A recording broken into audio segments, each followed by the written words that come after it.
Kashimo versus every special grade sorcerer. That smells like a 50-50.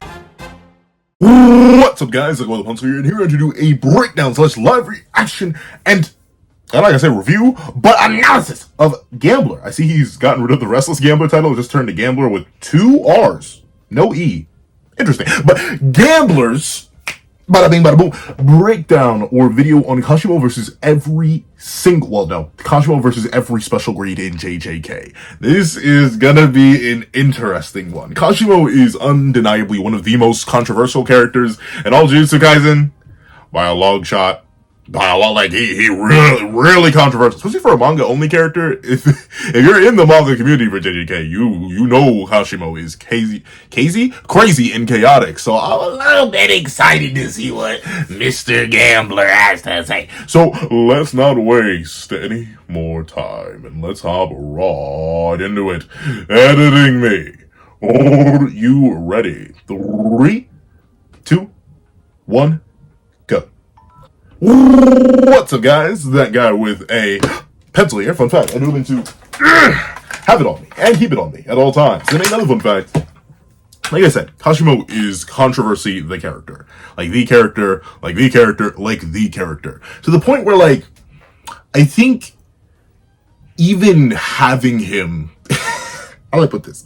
I'm not going to say even having him in top 5 is kind of crazy in terms of like saying that and then the reactions you'll get. But realistically, Kashimo is one of the most polarizing characters because he's either top 3. No one with any common sense argues him above Gojo or Sukuna. You're just memeing. I've seen you Kashimo fans out there argue him above Gojo. I don't care about mythical fan to be no, but people have him either at 3 or at like 30. Okay, not 30, that's dragging it. But 30 or like bottom of the top 15. Kashimo is there or anywhere in between. And thusly, discussing him against every special grade is interesting. To give my thoughts on the top of the dome before I let Gamblrr get in and start cooking with their own thoughts is specifically probably, like I mentioned in the intro, a 50-50. I think ultimately you can make a pretty solid argument that he dominates Geto. Like, unless you do weird kenjaku backscaling and then like slop off Kenjaku's narrative in order to support Geto backscaling, Geto, he really ain't all that. Even adult Geto, he really ain't all that. Even using Kenny's scaling for Geto, I don't think Geto's all that. Because Kenny's scaling ultimately ain't all that, because he don't fight nobody. He's a narrative monster. I'm going to talk about Kenny in his own video, and how I think he may low-key be just like Hikari, a narrative. Well, here's the thing. Hikari's not necessarily carried so much by narrative, he's carried by statements. And I'd say Kenny's stats and Kenny's stat threat in the verse is carried a lot by statements, because feat-wise, he's actually not all that. Think about all the time Kenny's fought. Oh, you can't think of that many times? Yeah, because it's Takaba and Yuki. And, like, Choso. So, like, he really hasn't fought that much. In fact, it's Choso twice. So, if you just use regular Geto, who has no domain expansion, has no RCT, he smells like a lightning bolt victim. And if he fights anything like he fights in Zero, then he's super cooked, because none of those curses are doing anything to Kashimo. We've literally seen Kashimo tear through curses with his bare hands. For Yuki, I also think, it's gonna sound crazy, she kind of gets diffed horrifically, because I think at best they're relative in speed. And if we're using true Kashimo, who's like relative to Jack Panakari, who's relative to Yuta, who has feats on Suguru, I ultimately don't think any of Yuki's speed scaling is enough to imply she'd even be able to properly tag Kashimo with one of her good hits. And then bada bing, bada boom, Kashimo bolts her one time, Yuki gets a whole bunch of damage, and then she's never the same. The only thing is, though, I will readily give, if Yuki domains, Kashimo's kind of cooked. If he's a mythical fan of Beast Amber, maybe you argue he kicks her to death. Like, it's somewhat of a meme argument, but I'm not entirely joking. You could definitely argue Kashimo with mythical fan of Beast Amber if you go with the idea that he's relative to Jack Panakari and Yuta in base, and then you say mythical fan of Beast Amber drastically amps his stats and pushes him beyond that human tier. He could kick a whole bunch of characters to death while maintaining the Hollow Wicker Basket hand sign. It would suck for the characters who deal with that, but they could literally get kicked in the face till death. It is that big. If you take that big assumption that base Kashimo is already relative, then he gets like some sort of multiplier or drastic speed amp, then he would drastically be above characters like Yuki, who basically have no speed scaling. They're kind of slow, and thusly they get bolted to death. Bada bing, bada boom. But then you're into the demons. I don't see Kashimo kicking Rika and Yuta to death. I mean, maybe I can see him kicking Yuta to death, but the issue is Rika's gonna be there. And the issue is a lot, like, Jacob's Ladder's gonna be there. And the issue is Yuta is domaining. Like that's the thing. And honestly, once again, Mythical Phantom Beast Amber is the only person that's kicking Yuta to death. Base Kashimo is not kicking Yuta to death. If Yuta domains on Kashimo, he's a domain victim. It's as simple as that. It's easy. It's clean. I don't really see an argument that you could make for Kashimo. Base Kashimo versus Yuta, at least. Even if you argue they have relative stats, if not Kashimo having better stats because he goes relative with Jackpot Akari, who's supposedly stronger than Yuta. Bada bing, bada boom. Rika still exists. Domain still exists. Jacob's Ladder still exists. A bunch of different ways it exists to wipe Kashimo off the map casually. Light work, easy. Gojo, light work, easy. Any other special grades I'm missing? It's just those four, right? I'm thinking of Sorceress at least. Like, he watches every special grade curse except for, like, Rika. Because Rika's basically immortal. Like, that's the only thing. But, what? Sukuna? We saw how that fight goes. So, ultimately, Kashimo, he literally goes 50-50. For the four special grades, he goes that way. Kenjaku is also another domain diff. If he doesn't blitz kenjaku. And you can make arguments, once again, unless you use narrative slop and get on your knees, I don't really, Kenny doesn't, like, and this is coming from a Kenny Creamer. This is coming from a guy who is Kenny typically in top 3 when I think about it. But honestly, I've been, once again, with the series now being over, I'm going back and reviewing, Kenny speed feats, what are they? Oh, but Piercing Blood, a lot of characters by EOS can dodge Piercing Blood. It's not that impressive. It really ain't. So, like, I don't know. I don't know. But with that being the case, enough of my glaze and my talk. Let's see what the Gamblrr has to say about Hajime Kashimo, the Lightning King. Hajime Kashimo is a character who a lot of people decide to downplay. This is obviously because of his showings against the King of Curses, Sukuna, but honestly, who other than Gojo Satoru is performing against this version of Sukuna? Yeah, no. And that's the big thing, right? Ultimately, the thing with Kashimo, and the reason he is so polarizing is because of the Suguna fight, and he is downplayed because of the Suguna fight. But the issue is, right, in order to upplay Kashimo, you're going to have to accept a lot of things that are said, not necessarily seen. While I do think retroactively Kashimo's performance against Suguna is better than I initially gave credit for in my initial review and some of the breakdowns I've done about that fight, I'll readily say it's a bit better, but it doesn't mean much, especially considering it's hard to tell how much Sukuna is really going all out in that case, and how much Sukuna is dampened versus how much he's not dampened. There's so many things that are up in the air about that fight in general, and like how it exists, and how it be, and how it be doing, and how it be vibing, and how it not be vibing. And thusly, you have to take statements. Like I mentioned in the Hikari video when I talked about how Hikari is arguably the most controversial character in JJK because he's so much of a statement merchant. Hikari and Ume both rely on narrative and statements that come as a backwards link to Hikari, who comes on a backwards link to Yuta. Through statements alone, because feat-wise it's kind of weird. Then again, you do have feat arguments you can make for Akari just based on what lowly saw the Akari versus Ume fight, but once again, it's so, like, roundabout. You have to reach around. And now, of course, you can just accept these statements at face value. And then Kashimo just becomes extremely powerful. Arguing him for top 3 in Mythical Phantom Beast Amber doesn't become that difficult if you assume base Kashimo is already relative to full power Yuta and Jackpot Akari. It really ain't. How many more characters are relative to those two, or could be faster than them? Like, what, Maki? Maybe. In terms of combat speed, some people wouldn't like that, so there's one that's gone. And then Yuji, and even then, I know some people don't even like the idea that Yuji's faster than Yuta. And by proxy, Jackpot Akari, if they're supposed to be relative. So, like, if you don't like that, then nobody would be faster than Mythical Phantom Beast Amber Kashimo, who gets a massive speed amp on top of his base state, right? So, like, top 3 Kashimo isn't that crazy, considering everyone else already kind of has Yuta at 3 in terms of overall stats and overall character. So, like, if you take those statements, you're gonna run wild with Kashimo. But let's see. So in today's video, let's put Kashimo up against Jujutsu's greatest. What's up guys, Gamblrr here, and in today's video, we'll be having Kashimo face the special grade Gauntlet. How many of the special grade sorcerers in Jujutsu Kaisen can Kashimo beat? Let's find out. Today I have my guy Heavy Weather on here to help me out with this, and I'm pretty sure he'll have the Hikari version out before this video, so do check him out. With that said, if you I will in fact be peeping that too. Let's see. Enjoyed this video, go ahead and subscribe. You get more videos and we'll both be happy. Already am subscribed. I think I already liked the video. Of course, like always during these Gauntlet videos, we first have to scale the character who's going through the Gauntlet. I'll let Heavy do that. When it comes to scaling Kashimo, there are 2 different versions we need to look at. Base Kashimo and Kashimo with this cursed unique Mythical Beast Amber. Let's first take a look at base Kashimo. One thing I'll say this, flat out. Yes, I know. As a person who likes to write like little stories before his versus battles, which I still am working on. Trust me, I'm gonna pop my own versus battle soon. I want to like upgrade a couple things though before I do that. But still, one thing that I rarely admit, yes, Kashimo would never use Mythical Phantom Beast Amber against any of the characters included in this video, most likely. I don't think they're gonna cover Sukuna because we already saw that fight. So yes, absolutely, no, it wouldn't happen. But when we're talking about Kashimo and versus battle hypotheticals anyway, it would be unfair to not use his full power. So like, that's what we're gonna do. Because I've seen it in other people's comment sections where people are like, well, technically, it doesn't matter if Mythical Fan to Beast Amber would win because Kashimo would never use Mythical Fan to Beast Amber in character. Absolutely. It don't matter though. We're talking on that hypothetical that he's using Mythical Fan to Beast Amber. Let's just lay that out clear now. His main scaling comes from his start with Akari, and not only does Kashimo pretty blatantly destroy base Akari, but he's also able to keep up with Akari in his jackpot mode in speed and strength. And how strong is jackpot Akari? Well, Yuta himself states that Akari on a roll is stronger than him, and the statement is repeated by Megami and in Akari's character description. If that isn't enough for you, Yuta and Akari also presented as comparable by Gojo in reference to joining the fight, and by Kenjaku when talking about the heavy hitters. Whether or not you think Akari is stronger than Yuta or vice versa, it's clear they're relative. And through Kashimo's line of scaling to Akari, that's the big thing, right?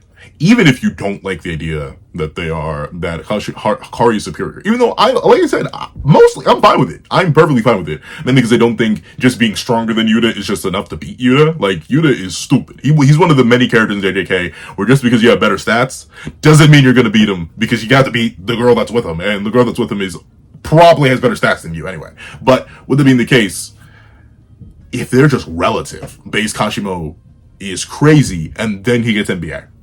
And like, I always just like say a 5 times multiplier because I remember Gojo's statement in the early series where a curse technique is about 80% of one's potential. So like, Kashimo's fighting at 1/5 of his true potential, then he gets the rest of the 80%. If he's fighting at 20%, multiply that by 5 in order to get 100%, 5 times. And once again, he does have all the statements about like surpassing the human limits. And of course, you may be like, well, Suguna's human, isn't he? Yeah, but he's like a special human. 4 arms, perfect body for sorcery, all that. So Suguna still being able to body bag and walk Kashimo, and Gojo likely still being able to body bag and watch Mythical Phantom Beast Amber Kashimo, is because those two are literally the exceptions. They're human, they're both sorcerers, but they are in a tier to their own.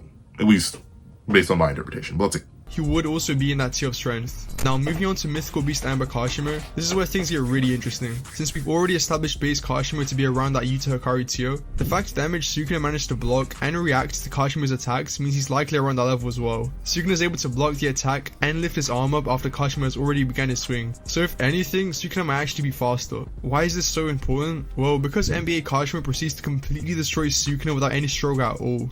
Remember, Suguna is unable to avoid any of Kashimo's physical attacks and is in the back foot for the entire time. He's essentially forced into transforming, something he didn't even do against Gojo, which implies against CT Kashimo, Suguna probably thought he had no way of winning. And remember, this Suguna should still have...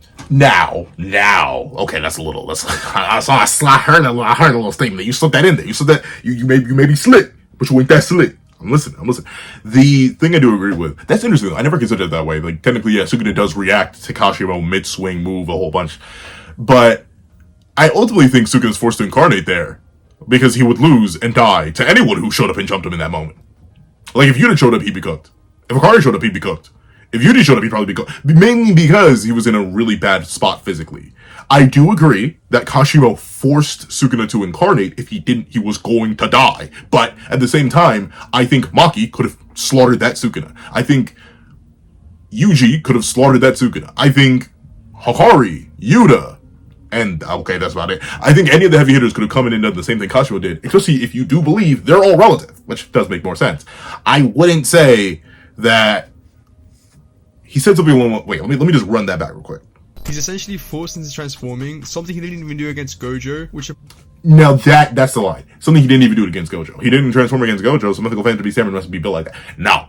The reason he did that against Gojo is because he literally didn't want to, because he wanted to save that backup for a moment like this. He wanted to beat Gojo as Megana. If he did incarnate against Gojo, the fight would have gone differently. And I'll talk about that in its own video, which I need to hurry up and do. I need to cover that. I need to cover a couple different... I want to cover that fight in its own video, and like a true form hand body Suguna versus a regular Shinjuku Gojo, and I want to cover Shibuya Suguna versus Shibuya Gojo. Those are two battles I do want to cover in their own videos one day, but we'll get to those at another time. Let's see. Applies against CT Kashimo, Suguna probably thought he had no way of winning. And remember, this Suguna should still have more output than the one that fought Maki and Yuta, given this is Suguna before getting nerfed by Yuji's punches. So the fact Kashimo was not only blitzing Suguna, but blitzing him to the point where Suguna couldn't even get off any of his slashes means NBA Kashimo is in an entirely different tier of speed when compared to special grade characters like Hikari and Yuta. With all that said, here's how this video... I can lean and rock with that. I can see the motive though. I can see the motion. It's once again to just properly establish NBA drastically above Yuta, Yuji, and Hikari. And once again, I think it does make sense. Specifically for the context of what NBA does, what we know about curse techniques and their potential, and the relativity that is clearly established between base Kashimo, Hikari, and Yuta. It sounds crazy. It sounds dumb. Well, don't get me wrong. And once again, it's heavily statement based. If you discount Hikari, Jackpot Hikari being relative to Yuta and ask where the feat's at, it gets wicked. But we'll go with it. I'll let it rock. That's a solid place to scale Kashimo. We're gonna put Kashimo into 5 fights against Five. Yuki, Yuta, Geto, Gojo, and a special 5th fight that will go over in the end. Big I'll Jaku? also Probably keep Big score Jaku. of the Gauntlet because I don't really know. I like doing that now. That makes sense though, right? Okay. Alright, let's get into it. Starting off with Yuki Tsukumo. Now, I don't know when Heavy's gonna drop the Hikari version of this video, but if it's out by now, you would know my stance on Yuki. Yuki was someone I heavily rated in the past, even having her above the heavy hitters before they fought Sukuna, but upon rereading her fight with Kenjaku, which mind you is the only fight she actually has, there really isn't much shown to give her such status. Yes, she has the strongest punches in the entire series, but as soon as she gets damaged and has to heal, the potency of her attacks dip to no end. But let's talk about how a fight between her and Kashimo would go. First off, the main thing we should discuss is speed. Like Heavy said, Kashimo isn't that Yuta, Hikari, and Maki tier of speed. Yuki on the other hand is failing to blitz Kenjaku, who's completely off guard and trying to attack him from a blind spot. It gets even crazier when you realize that this bum barely hit Kenjaku on guard, and whenever she did, it was after Kenjaku acknowledged that her attacks aren't as potent as before. In base, he should be at the very least faster than her, and if that's the case, he can riddle attacks on her like he always does. That's the big thing, right? Yuki, it's really because I'll lay it out like this. It's really because Kenjaku doesn't fight anybody other. It's so stupid. It's because the only thing we have, right? Especially if you're in the camp like me, that ultimately adult Geto and Kenny have the same physicals. Like it doesn't really matter. Adult Geto is a master of his body. He is a sorcery prodigy. He's built like that. And ultimately, we know the body has hard cap limits. There are certain things you can't surpass. This was clearly established in the Mei fight. It's established when we first got Yuta and his explanation against him in the Yuji fight. Like, it is established that in JJK, it's not like Dragon Ball. You will soft cap. Like, not even soft cap, hard cap. In Dragon Ball, there are soft caps where you can ultimately break past that and surpass it. We see that in Super, where characters start to admit, oh, you know, things aren't really going all too well. Then they unlock Godly Key and they go crazy, and then a bunch of characters in Super, like Gohan, don't even get Godly Key. They just begin hard capping or like breaking caps because of their potential and stuff like that. But in JJK, there is such thing as hard capping. You will hit max level after a certain point. And while Kenny is clearly a better Jujutsu wielder than Geto, I highly doubt he could pull out more from that body. Thusly, I believe that Suguru and Geto, Suguru Geto and Big Jaku have the same stats. And ultimately, what is Geto's best scaling? Oh, to a JJK 0 Yuta who barely knows how to fight. Sure, he's faster than that Yuta, well, at least relative enough to that Yuta in speed that he can fight him and Rika at the same time, and being able to withstand Rika's hits is a big thing. Geto's still monstrous, don't get me wrong. Especially with the backscaling of Rika, the fact that Geto's able to block fully manifested, proper full curse Rika and her hits pretty easily is crazy considering Ryu Ishigori was getting knocked around by those hits. So Geto's physical strength is not nothing to sneeze at. He's mad bulky. It's why I'm perfectly fine with saying that Yuki hits the hardest in the verse, even over my glorious, amazing, legendary, juicy, scrumbly-umptious king Ryu Ishigori, because, like, well, he kind of has to. If he's taking damage from Rika's hits and getting knocked around, admittedly while he was a bit off guard, that still doesn't mean that Geto, who's fighting 2 people at once, and both of them are bloodlusted in their own way, and he's still blocking it? Okay, Geto, you really built like that. But speed-wise, he doesn't really have anything. You know what I'm talking about? Like, at best, if you assume that Yuta's stats didn't get any better from when he was bloodlusted against Geto, say he's the exact same as he was then, he still is able to react to everything Yuki does. So the best you can argue for Geto to Kenjaku to Yuki is that they're relative to the heavy hitters in speed. And even then, being relative means that Yuki, who seems to be slightly slower than Geto, or slightly slower than Kenjaku, considering how she pretty much gets reacted to the entire fight, even when he's supposedly caught off guard, he's able to block and react to everything. All Kashimo needs to do is weave, and then hit enough that it goes. So even if you argue, okay, they're relative in speed, and then Yuki knocks his arms off, if he activates Mythical Plan to Beast Amber, she's cooked. The speed gap would be too much, and she'd get absolutely body back. But that's the thing. That's the highest you can kind of rate Yuki, and that's if you assume that Yuta has stayed the exact same and didn't get any stronger from zero. That's a pretty hard assumption to make, but let's see. Eventually, Kashimo will be able to send a lightning attack at her, which would completely devastate her. But luckily, she has reverse curse technique. This is of course assuming Kashimo doesn't just send the lightning to her head, she just die automatically. But anyways, once Yuki heals up, they'd enter another fight and her attacks are just way weaker than before. Again, Yuki after she takes damage and even after she heals up is exponentially weaker than the one at full power. Kenny had both his arms blocking her attack and still got thrown through a barrier because of the force of her punch. Then he pops domain and then he's casually taking kicks directly to the face as well as a combo of punches right after. It's like night and day. If push comes to shove, Kashimo can literally just spam the same move over and over and whittle down her output. That is until domain expansion. Yeah, because that's the thing, he doesn't get domain diffed.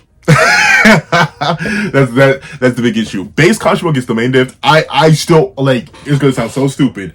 I think you can make a solid argument that NBA Kashimo could sit there and chant and hold the hand signs for Hollow Wicker Basket to make sure its potency doesn't drop and kick Yuki to death because of how big the speed gap is. And unlike another character who typically just domain diff Kashimo and be able to resist the domain diff for the most part, or fight Kashimo who's trying to resist the domain diff in Yuta, I mean, unless Yuki uses Garuda, I'm not exactly sure how she doesn't just get consistently weaved and then kicked in the mouth. We know you can move with Hollow Wicker Basket. Suguru shows that you can run around and do stuff. You can maintain Hollow Wicker Basket, you can keep chanting, and you can hold the hand sign and move around. So it's not like the tag team of Garuda and Yuki is going to suddenly be able to tag Kashimo, who's going to be much faster than base Kashimo, who's orally relative to base Yuki. So, like, it sounds so crazy, but if you want to get around the domain diff argument, because then you can just argue every special grade except Geto domain diffs Yuki or domain diffs Kashimo because they all have domains and then Kashimo gets diff. But if you use NBA Kashimo and he just stands there, holds it, and then kicks her to death until a lightning bolt comes out, she's probably cooked. Because then once she takes the damage from the bolt, what's she supposed to do? Heal that off after her domain shatters and then gets annihilated by an electromagnetic wave to the face? She's cooked. Let's see. Right, this is where it gets a little bit tricky because we have literally no idea what Yuki's domain does, but yeah, it'd be safe to assume it has a lethal sure hit. Now, of course, Kashimo has Hollow Wicker Basket, but that technique is truly fodder. I don't actually know the reason why people overrate simple domain and things like that because you literally still have to fight your opponent regardless. In the case of Kashimo, the guy is literally stood with his arms occupied and the only thing he can do is fight with his feet or something. While I was thinking about this matchup, something funny came up in my mind and it was the fact that Kashimo actually has viable ways to go against domain users unless you're able to switch your domain coordinates. We found out that Kashimo can send the charges to his staff and hit the opponent with it. So what would happen if he did this while in a domain? And I've got to say, in all honesty, before the domain, I'm sorry, I'm skipping that for editing BC because I know how that clip goes. But I think he's gonna say, oh well, what if he calls the bolt from outside the domain? I don't think that mainly works because unless it's Sukuna's domain or Kenny's domain, domains establish a separate space to the point where you can't tell what's going on inside it or outside it. So I don't think Kashimo will be able to call it because it's in an entirely separate space from him. I'm not sure Kashimo's range of bolt calling goes that far, if you will. And of course, we have no idea what Yuki's domain is, but presumably it's lethal. Like, why wouldn't it be? So, yeah, I don't think base Kashimo has any answers. If he does not activate Mythical Flame to Beast Amber to get that speed boost, he is cooked. Basically, for all my Pokemon players out there, y'all know how y'all gotta run Protect on your Blazikens in order to make sure you get that first speed boost up? Or you gotta come in on an opponent that is forced to switch out against Blaziken so you can get that Sword Stance up and then that speed boost. That's basically what Kashimo needs. The moment he hears domain expansion and goes to hold Hollow Wicker Basket, he's gotta snap it. He has to turn it on immediately. He has to turn on an NBA or he's cooked. Because he's getting blown away. He's getting blown away eventually. Because even if you argue base Kashimo can move and fight, which I think makes sense, I think he could hold his hands together like this, move and fight with Hollow Wicker Basket. If he's still relative to Yuki, and then Yuki has Garuda, and Kashimo's down 2 whole attacking options while he's still relative to her, She's just gonna swing Garuda and then damage one of his legs or knock off his arms, and then boom, he's cooked. But let's see. And in base, Kashimo is dominating her. And if Kashimo ever pulls out his curse technique, I wouldn't say dominating, and I'll give Yuki fans this. I know the Yuki fans will be like, "Pencil, how dare you? I will tear apart your legs," and I don't blame you. But the one thing I'll give the Yuki fans is that it's not necessarily a domination. It's who hits who first for base Kashimo versus Yuki. If Yuki starts getting stun locked because Kashimo lands the first hit, yeah, she's cooked. But if Yuki lands the first hit, Kashimo dies. I'm not kidding. Let me be honest. I kind of was blaming Kashimo a little bit earlier in the video, but I think personally they're relative. If you just assume Yuta didn't get any strong, I can see the argument that Yuki and Kashimo, base Kashimo, are relative, especially considering Jackpot Akari towards the end of rounds, and when he locked in a little bit, does start to overwhelm Kashimo. And if Jackpot Akari is relative to full power Yuta, and full power Yuta still tends to have the same stats, then technically you could definitely make a solid argument for Kashimo and Yuki being relative, and all it takes is one hit. Kashimo does not have RCT in base. He's never been shown it. I've seen theories kind of about that he has it in NBA or some variation of it, or some variation of healing because of how he regenerates that hand. But considering the state of the hand doesn't look like a flesh hand, it looks like an electric hand. It looks like he's just manipulating his remaining cursed energy. So if a base Kashimo gets hit by Yuki once, he's dead. If Kashimo's arms get broken off like Kenjaku's, how's he fighting? He's really unable to cast Hollow Worker Basket. She hits him once, then domain diffs him. So like, honestly, I take it back. I mentioned it was a 50-50. This fight is a 50-50. Once again, because I think I was starting to downplay Yuki a little bit too much. Yuki would legit one-tap Kashimo if she gets that hit off. But if he gets that hit off and he starts stun locking her, then she's cooked. It really depends on if she's affected by the stun lock, though. We just don't know. Because we don't have enough of Kashimo fighting people of Yuki's level. It's either Jackpot Akari, who completely ignores the stun, or Panda, who sucks. So like, I don't know. Let's see. she dies before even being able to think about domain. 1-0 for Kashimo. When it comes to Kashimo versus Yuta, this is... So I get it. Based on their scaling, they're giving Kashimo the dub. Because once again, I'm making a bold assumption to say they're relative. If you don't grant Yuki the idea that she's directly relative to Kenny, who's directly relative to Geto, who, I mean, I guess you can still do that. You would have to use Rika. You'd have to use Rika and not Yuta. You could say Yuta got stronger, but say Rika stayed the exact same. If anything, got weaker. And then you could argue, okay, Rika relative to Suguru, blah, blah, blah, blah, blah. And then like backscale, Rika relative to Geto, Geto equal to Kenjaku. Kenjaku, Yuki, rivals in speed. They're close enough. You can make the solid argument, okay, overall relativity. Mystical, magical. And then there's that. But if you go with their interpretation, where you think that Yuki doesn't really have any direct scaling to Yuta and Rika, and by proxy, no direct scaling to Akari, and then Akari would be faster, and then by proxy, Yuta would be faster, and Yuji would be faster, and Maki would be faster, and then Kashimo, who scales to all of them, would also be faster, then yeah, he lands a couple hits, bolts her, and then she dies. So I get it. That is, once again, one of the biggest examples of why speed matters so much in JJK, because JJK is full of a bunch of, like, one-shot abilities. Or abilities that do lethal enough damage that they might as well be one-shot abilities. Think of your SSKs, think of your Cleaves, think of your Purples, think of your red. Think of Gojo's kit, I guess. Think of Gojo's kit. And think of even things like Yuta, like heck, being stabbed in the head. Like, just think of anything in JJK that does lethal amounts of damage. Speed matters right next to hacks, because if you can't land your hacks, if you can't land your super hard punch, you're cooked. But let's see. Probably the most contentious matchup in the entire video. Both Kashimo and Yu's main feeds come from their fights against Sukuna, and the problem with this is that we generally have no way of quantifying how much Sukuna is actually trying across all of his fights. Like, for example, we see Sukuna blitzing Maki, and then in the next chapter he's killing with Usakabe. So we honestly don't know how strong the Sukuna Kashimo 4 is in Okay, so we're doing Yuta versus Kashimo. So, here's the thing about it. Yeah, they bring up the first and most important point. Suguna keeps getting weaker as the Shinjuku Shodan goes on because of Yuji's continual punches. How much does that matter is entirely unknown. Because we never see a full healthy Sukuna, and we never get any statement about him going full out. The only time we get any sort of correlation to Urume's statement about Sukuna's stats, which correlate directly to his excitement and investment in a battle, is very specifically with Maki. And that's when he blitzes her.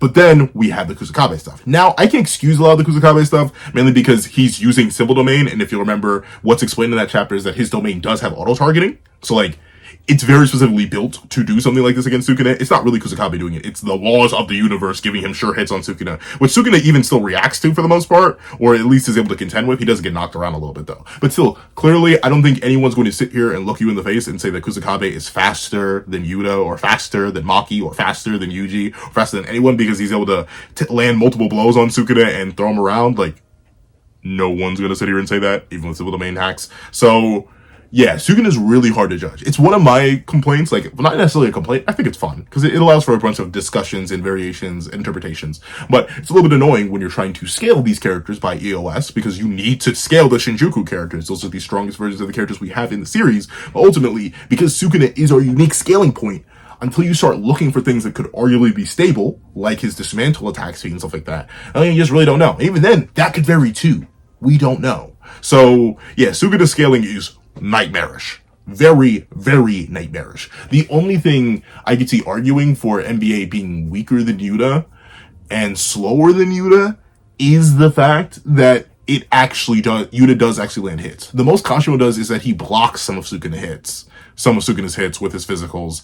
Meanwhile, Yuta doesn't just block some, I think he blocks, but also he eats hits. He eats a lot of hits and can RCT through a lot. Meanwhile, Kashimo, he takes the hits and he does eat some of them, but it's hard to know if he RCTs through any of them. And he doesn't take any of the slashes because by the time he gets to the slashes, he dies. So like, it's hard to quantify. I do agree. Since the one Yuta fought. With this in mind though, there are still ways to scale both characters to each other. As me and Gamblrr mentioned previously, since base Kashimo pretty blatantly keeps up with Jackpot Akari, that should also put him around Yuta's speed given the fact Akari and Yuta are constantly compared to each other. While you could say this was a pre-timeskip Akari, and post-timeskip him and Yuta got much faster, there aren't really any implications that Yuta got a big speed increase over the timeskip. Sukuna notes that Yuta and Yuji and basically all the sorcerers all got amps to their reinforcement, specifically in reference to their durability, yet he doesn't mention anything about their speed at all. So had there been a big speed increase in Yuta and Yuji, Sukuna would have probably commented on it, but since he didn't, it probably wasn't the case. So base Kashimo should still scale to Shinjuku. The only counter argument I could see to that is specifically the idea that Sukuna never really saw Yuta or Akari go all out. That's the only kind of thing, but that's also the thing. Yuta and Akari never mentioned getting faster or stronger, and in any of the character profiles Geto releases post Shinjuku Showdown, that never gets mentioned either. Nothing about their speed or strength increasing gets mentioned at all. The one thing that increases is their durability by a unquantifiable amount. We have no idea what that changes. All we know is that regardless, despite Yuta's durability going up, he's still softer than Ryu and still doesn't hit as hard as Ryu.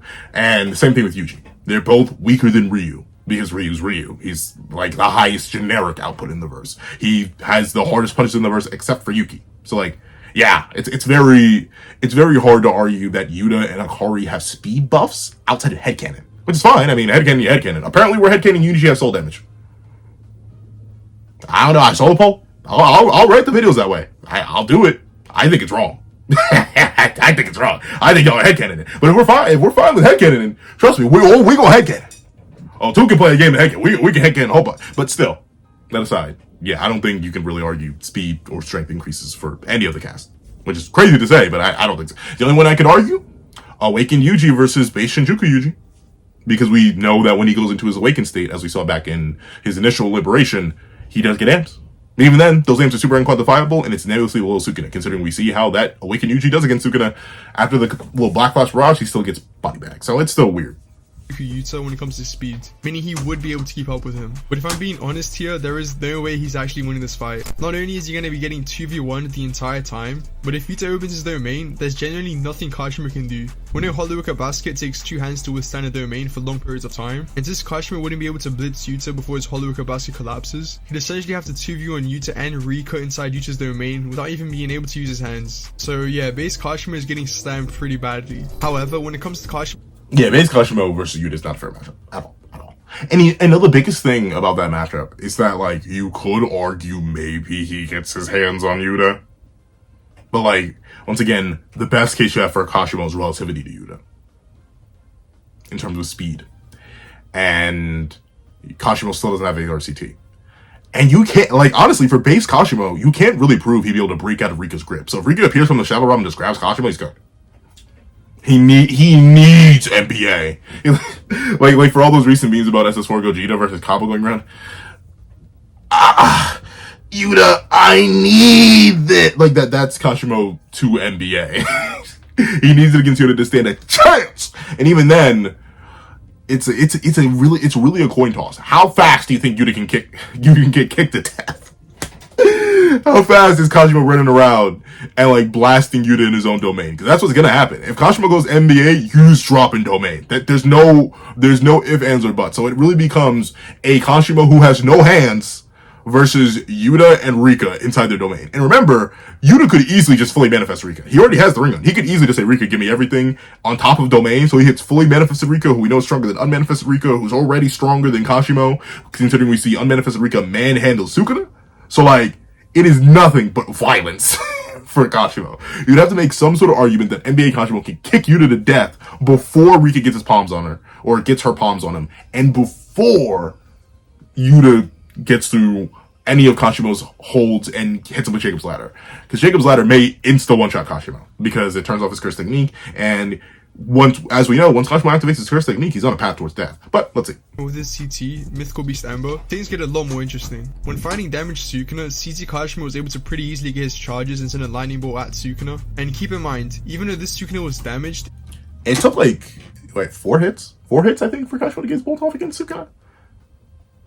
Which is interesting. I think it's like the 1-2 punch. It's he spits on Sukuna, and then I think he hits him one more time with a slobber knock, and then I think that's it. I think that's when the bolt comes out. So it may even be as low as 3 hits, but I don't remember the time. I don't. He'll still react to the base Kashimo's We have 1-2, which would put him around that Yuta tier in speed. This is crucial because it shows CT Kashimo was essentially able to blitz someone who's as fast as Yuta. I mean, if we look at the fight, not only is Sukuna unable to dodge any of... I mean, I think it's kind of funky. That's the thing with Meguna in this little interaction he has with Kashimo in 237. It's like the relativity that you establish between Sukuna and Kashimo is like one interaction. Kashimo doesn't really try to fight much in base. He immediately goes into his technique. He lands, he talks a little bit, he gets struck by Kamutoke, he talks a little bit again, he charges in, he swings on Sukuna. Sukuna does raise his arm and react and knock Kashimo away. But then after the staff gets knocked away, Kashimo instantly goes into NBA. So relativity off one interaction is like, it's a little funky, but it wouldn't necessarily be the craziest thing for Meguna to still be relative to Yuta, or a highly damaged Meguna to be relative to Yuta and Hikari and all that. It wouldn't be the craziest thing. I'll admit that. But still, it just sounds a little funky saying relativity off of one interaction. Like it's literally only one. But I agree, like, NBA Kashimo does start blitzing and body bagging this Sukuna. But it's a little bit funky, but I'll let it rock. Punches, but Sukuna isn't able to get off any slashes either, which means Yuta would also be at a massive speed disadvantage. If this is in character, Yuta might generally get taken out before he even manages to open domain or summon Rika. Kashimo is just that fast. If Yuta does use domain expansion and summon Rika, then there are still 2 main win cons for Kashimo, which are both pretty debatable. The first one is... Okay, that's interesting. Shattering domain, that makes sense, by doing too much damage to Yuta. I think Rika's an auto thing. I don't think... In any fight, Rika's an auto thing. I don't think Yuta has to summon Rika. In fact, Rika will appear on her own autonomously. Fully manifested Rika, that's one thing. I agree. It'll take a second for him to slide that ring on. But that aside, like, I don't think he has to summon Rika. Rika would appear. Especially if Kashimo and Yuta were fighting, she'd appear. Like, she appeared, like 5 seconds? Well, not 5 seconds. It was towards the end of the fight. But she did appear in Yuji vs. Yuta relatively quickly when she was doing whatever she was doing. So, in a fight scenario, Rika's gonna be there. But let's see. How much damage Kashimo would have to do for Yuta to drop his domain. We know that if a sorcerer takes enough damage, they can no longer maintain their domain. Only issue is, though, I mean, it depends on, like, how clean you think that cut was. Because you remember, I always bring this up because I realized it once and it's crazy for me to think about every single time I do. Yuta got cut in half. He was literally bisected. A whole arm was chopped off. But that wasn't enough damage to break his domain. Remember? He shattered it himself. He paid it. He got hit in order to bait Sukuna for Maki to come in and give Sukuna back shots. He did that. For real. He did that. His domain did not shatter because he took too much damage when getting cut in half. Now, Kashimo's bolts do major damage, but I'm not even sure. If you can literally bisect Yuta and he could still maintain his domain, is unless Kashimo straight bolts for the head and blows his brain up, I don't think removing an arm or a leg or anything is enough.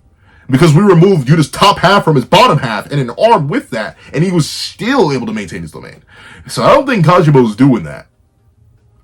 He'd have to like irradiate Yuta. He'd have to spit on Yuta or hit Yuta with one of those electromagnetic waves in order to do that, which he could do, but still, he would have to like erase Yuta's head or like a massive chunk of him. If bisecting him isn't enough, then a punch to the chest ain't gonna do it. But let's see. So this was Sukuna versus Gojo, and also with Yuta during his fight with Sukuna. Even though Yuta manually cracked his barrier from the inside, Yuta's domain still proceeded to collapse, which means Well, that because he collapsed. Wait, does he say? Once I'm assured of victory, my eyes are drawn to the crack of the barrier. The one with the heavenly pact goes in for the kill. I suppose this means having no cursed energy allows someone to pass through an ordinary barrier with no issue. As for the cursed tool, I'm sure they placed it within the domain beforehand. So, that's the thing, right? Yuta cracked the barrier himself, and of course the barrier's gonna shatter after he cracks it. He doesn't have an open barrier domain. So yeah, like he shut down his domain himself. I don't know. I don't think that's a way to argue that Yuta collapses his, like he did it himself. I don't know. I'm not sure about that. But let's see. to maintain it. Now, the main debate here is whether or not Kashimo's lightning bolts would deal enough damage for Yuta to drop his domain. I personally think they would, since we saw with Gojo and Sukuna that Sukuna was dropping his domain from relatively superficial damage, like getting part of his face burned or taking a strong punch to the chest. So I do think Yuta losing an entire limb from Kashimo's lightning would result in his domain collapsing. Though I will say it is up to interpretation, so if you disagree, that's fine. The other important thing to mention.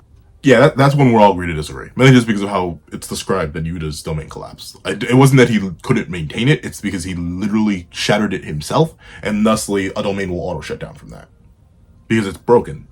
And not necessarily because Yuta took too much damage. But let's see. To do with Kashimo's Hollow-Wicker Basket. Now, this is kind of getting into headcanon territory, but pretty much it boils down to if Kashimo can maintain the hand signs for Hollow-Wicker Basket by altering his body's electricity. Get a load of this guy! Oh. That's interesting. Let's see what he says. Essentially, we see with characters like Mahito and Dagon that you can create hand signs for their main expansion via your CT. Mahito does it with outer transfiguration, and Dagon does it with the drawings in his stomach. Since we see Kashimo alter his body with electricity, like regenerating his fingers or creating an entire mask of lightning, it and his third eye.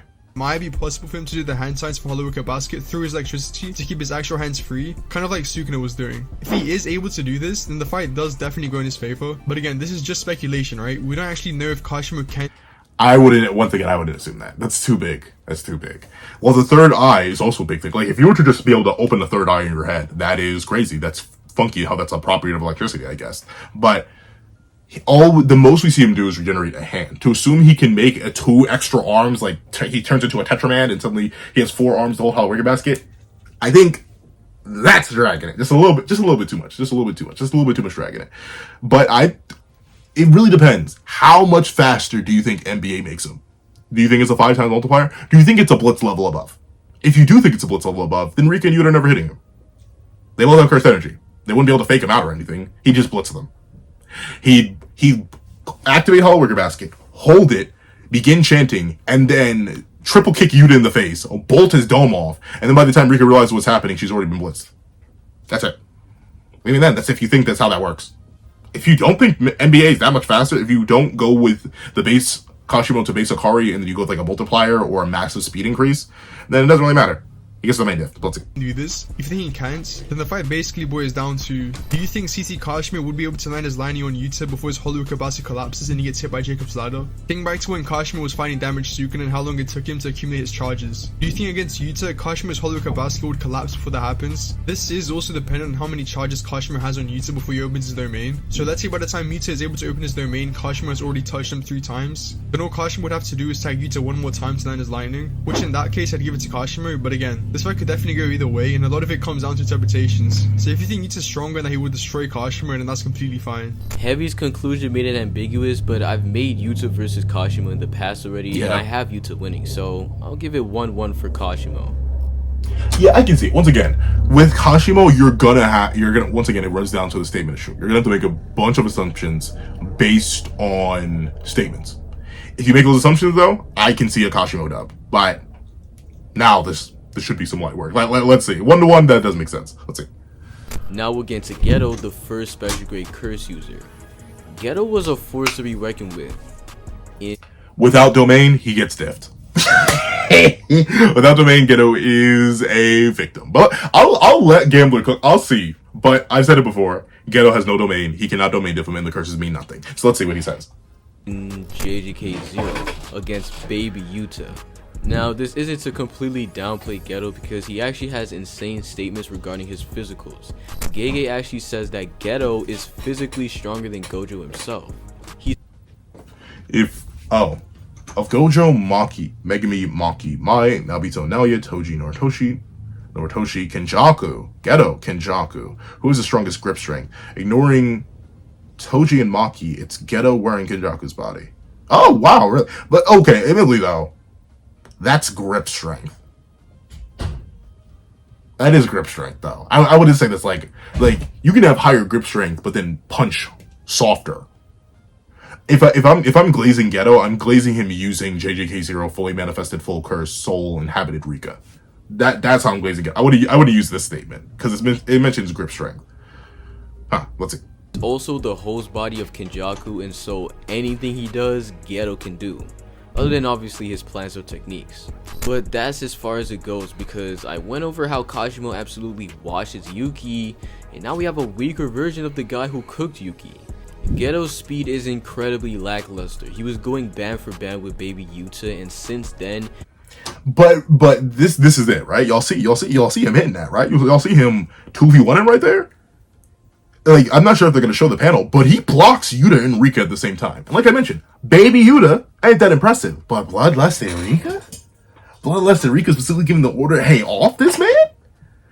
Like, and especially considering the common community consensus is that current manga Rika is weaker than JJK 0 Rika. That's like the consensus, right?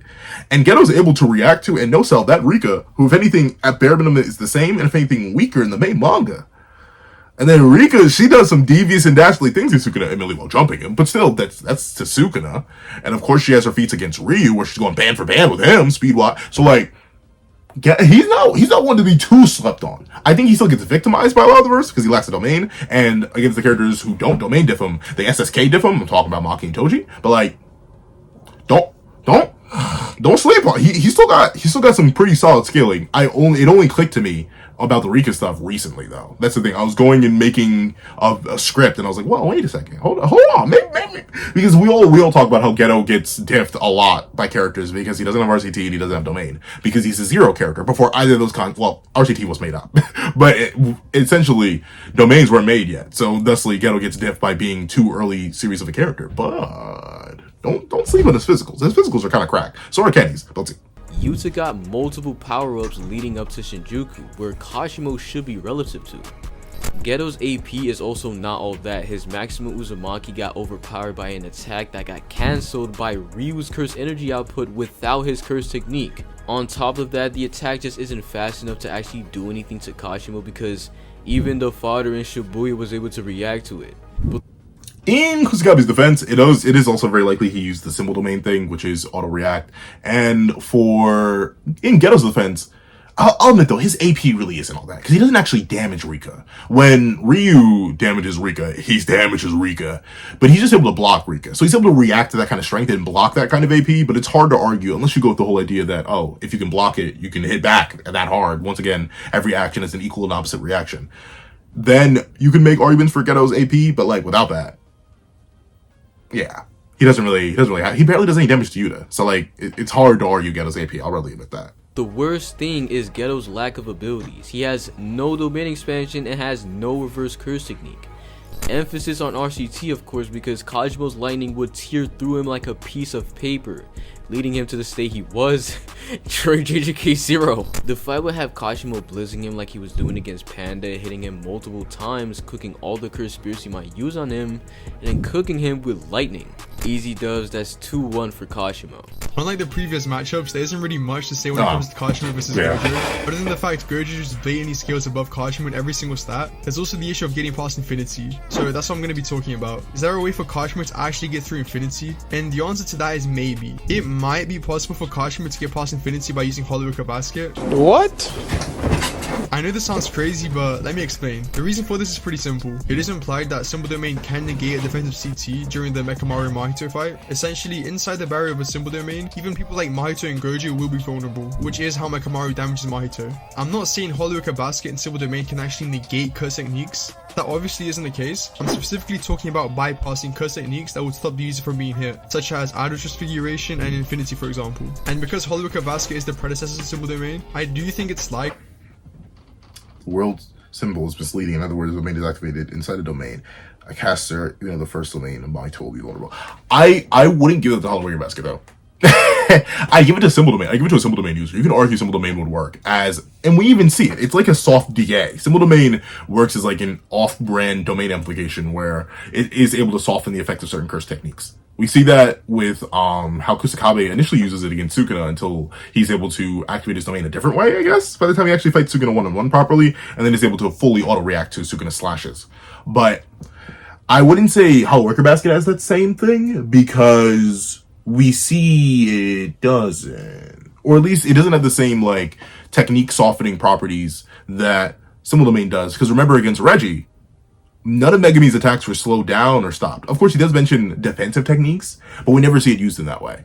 And since Hollowicker Basket and Symbol Domain are defined as different things, and as he mentions, Hollowicker Basket is the predecessor, you could argue that is tech added by the Symbol Domain user, the creator of that, versus the Hollowicker Basket user who just didn't think of that. So I wouldn't use Hollowicker Basket. The only argument I see is the electromagnetic waves, because they operate on the photonic level versus the Six Eyes, which operates on the atomic level. And photons are smaller than atoms. So like that's the one way I could see you arguing it in like a roundabout kind of sort of way. But that's about it. That's all I got. Let's see. Would carry over this property, but again, just because Kashimo might be able to get through Infinity, it doesn't change the fact he still had a massive disadvantage. Kashimo's best stat is his speed, and even then, he still wasn't able to keep up with Sukuna once he went into his true form. Compare this to Gojo, who we see is as fast, if not faster than full power Sukuna, and it becomes pretty clear that Kashimo doesn't really have any way to win this fight, even if we take away. Now, I'll admit, with that one, it goes back to like the one interaction. Does that mean anything? Suguru does dominate Kashimo a lot, but that is in a much physically superior form. I don't know. It seems like the community is slowly coming around to the idea that your physical form matters. Almost like the manga says it a whole bunch. So Meguna being relative to Gojo, and true form Sukuna being greater than Meguna in terms of physical stats because of the base body upon the same curse energy level reinforcement.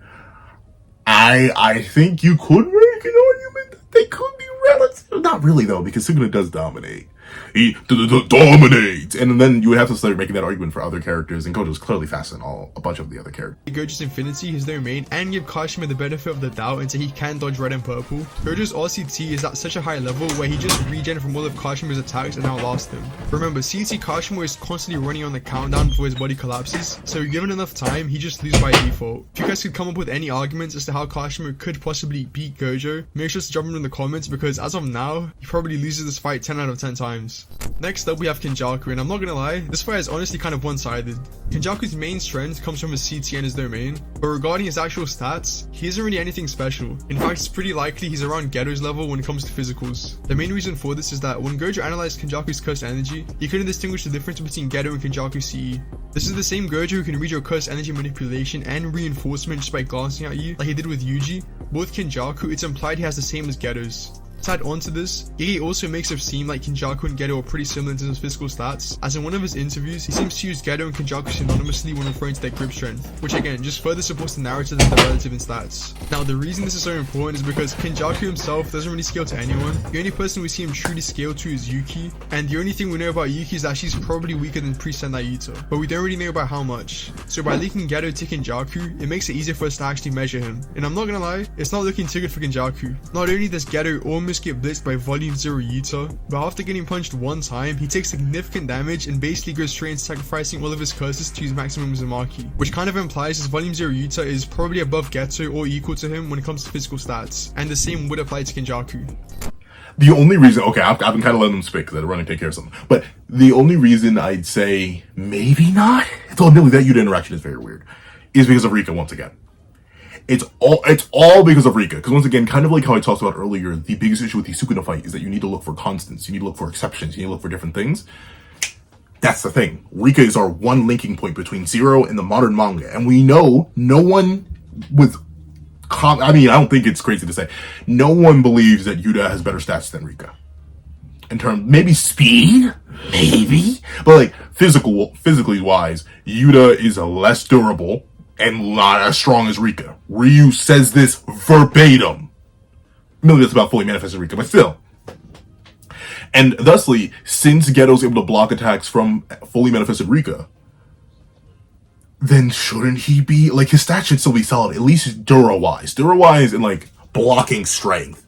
And then if you want to translate that to AP, maybe. But I'll admit, that is something. I'll make a video. I'll talk about that more in its own video, now that I think about it. I've been thinking about it. It's been stewing in my brain for a while now, but I'll talk about it later. Sadly, we had 2 fights before this that tackled kind of the same tier of bumps. I used to think Kenny was that guy in actual fights, but what he actually is just a smart guy. Against Kashimo, though, the smarts don't matter when you're faster and have insane attack potency. The exact same could have been said for Yuki, by the way, but she was just too relative to Kenny for that to work. Kashimo, on the other hand, is faster than Kenjaku. Now, you guys can remind me if I'm wrong, but Kenny has shown 0 feats to suggest he's even in the top tier of speed. He dodged piercing blood point blank, but that's the bare minimum when you know literally everything about the technique. The most we can say, and what I will say, is that he doesn't get absolutely perception blitzed by Kashimo because I want to give him the benefit of the doubt. But that doesn't matter because we see against Jackpot Akari that Kashimo will hit lightning on you if you're even in the same tier speed as him. If you're relative, of course, you're hit. has reverse curse technique, but it's not as fast as Akari's, and none of his attacks will be fast enough to hit Kashimo while he applies pressure on him. Now, another thing I will say is that Kenjaku's gravity technique might pose a big problem with Kashimo potentially because we really don't know how strong you have to be to resist being pushed down to the ground. The reason I still say Kenny beats Kashimo is because of gravity technique in the domain expansion. Kashimo's not beating that. If Kashimo gets close, Kenny's activating gravity and then he's domaining. And then Kashimo dies. Base Kashimo especially. NBA, you may be able to once again make a blitz argument, but if he does that combo specifically, if he forces Kashimo to the ground when he can't hollow trigger basket and then he immediately pops domain right afterwards, by the time Kashimo gets up, he's already getting hit by a Kenjaku sure hit. And Tang is not going to be there to save Kashimo's life. So he dies. So ultimately, ironically enough, I still give the fight to Kenny because domain diff. It's like with Yuki, right? Sure, you can give it to Kashimo, unless you think he gets the main diff. If you think he gets the main diff, especially base Kashimo, then he's got. Let's see.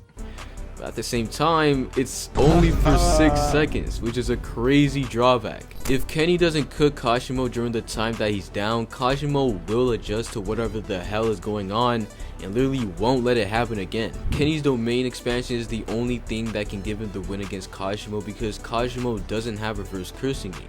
This happening to him is incredibly lethal.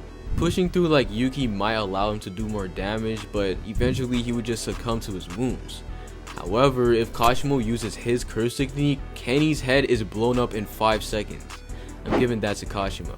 At the end of the video, I honestly, the only one I will solidly give to Kashimo is Geto. I'll give him Geto.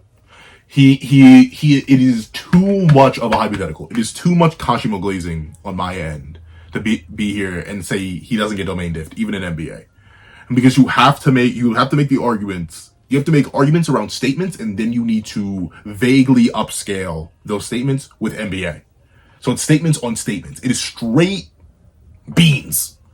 Why did I say beans? Because it doesn't correlate. Just like Kashimo doesn't necessarily correlate. So honestly, I probably, and I may remake this video, who knows? I'd probably give it 1 to 5. 1 to, it's 5, so like I give 1 to 4. Because he solidly beats Geto, because neither of them have domains. But every other special grade can probably domain diff him. Kenny included. Kenny especially, because he's the only one with an open domain at the special grades. But like, Kashimo is a big domain victim. And once again, the actual amp and speed that NBA gives and how that would interact with domains and how that interact with hollow trigger basket, it's so many, okay, if we assume this, then this, then this. Rather than if we have this, then this happens. That's how I feel about Kashimo and the whole domain scenario. So I don't know. I'm a little bit more 1-4, or like technically I guess it'd be like 50-50. So maybe it still ends up like this somewhat. Because I think a lot of the fights are 50-50s. It depends on how you interpret NBA. But base Kashimo, he gets washed by a lot of special grades. Anyone who has a domain. Let's see. So Kashimo ran up a score of 3-2. Two of these fights were complete stomps. Gojo cooks Kashimo and Kashimo cooks Geto.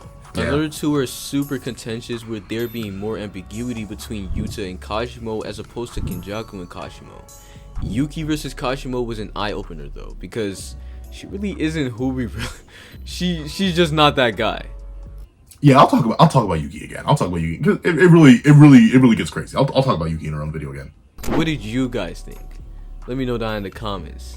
Definitely go check out Heavy's channel. I will. Link will be in the description. And Am I I'll catch subscribed you to that? out I think I am. in the next one.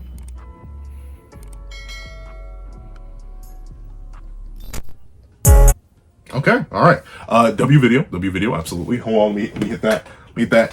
Yeah, absolutely a worthy video. W. I think it was. There's definitely an air of Kashimo glaze, and in fact, this does give me certain thoughts about how the Akari video is going to go. But that's still going to be an interesting video in itself. I wonder how they tackle Akari's AP. That'll be the interesting thing in that video. So I'll check that out on Heady Weather's channel if it's out at this point. I don't know. But overall, a very W video. Like I said, I kind of gave my opinions throughout the video. I think it's a lot more contentious than they gave some of the matchups, but I understand why they interpret the matchups that way. What do you guys think? Let me know in the comment section down below. The link to the original video will be in the description down below. I thank you guys so much for watching. If you made it all the way to the end of this video, please leave Sleeping Dragon in the comment section down below. I thank you so much for watching. Please remember to leave a like, share, comment, and subscribe. And make sure to hit the notification bell so you don't miss out on any news that come to the channel. Also, do happen to have a Patreon below where you can support me for as low as $1 things like exclusive videos, early content, and more. And so now become a member of the channel for as low as $3 a month to get the same perks and more. Some of those perks include the live reactions, every the series I happen to review, ad-free variations of all my videos, and you can make a $12 Patreon or a $25 member. You can order whatever video you want.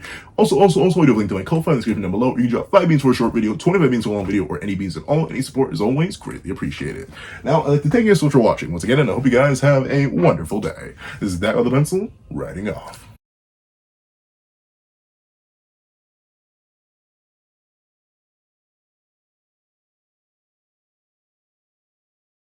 I'd like to give a thank you to our $3 members: Zara, Greyhound, Eternal Flame, NMA, Real Rare, Red Wolf 4765, Astro, Brandon Payne, G Prosper, and Glacier XZ. And I'd like to give a thank you to our $5 patrons: Midnight Lord 21, Kevin Encarnacion, Sean, Igneo Lind, and A+A. And I'd like to give a thank you to our $7 members, Fine and Austin Wimberly, A Uchiha, along with Yuki Ally. And I'd like to give a big ol' thank you to our $10 members, Robbie Uchiha, J Warrior, and AZ Void. And I'd like to give a thank you to our $10 patrons, Overlord Zero, Joaquin Munoz, and Idemo Kami. And I'd like to give a final, giga, legendary, superhuman, beyond the bounds of reality thank you to our That Guy with a Pencil tier patron, okay, Calvin Elder.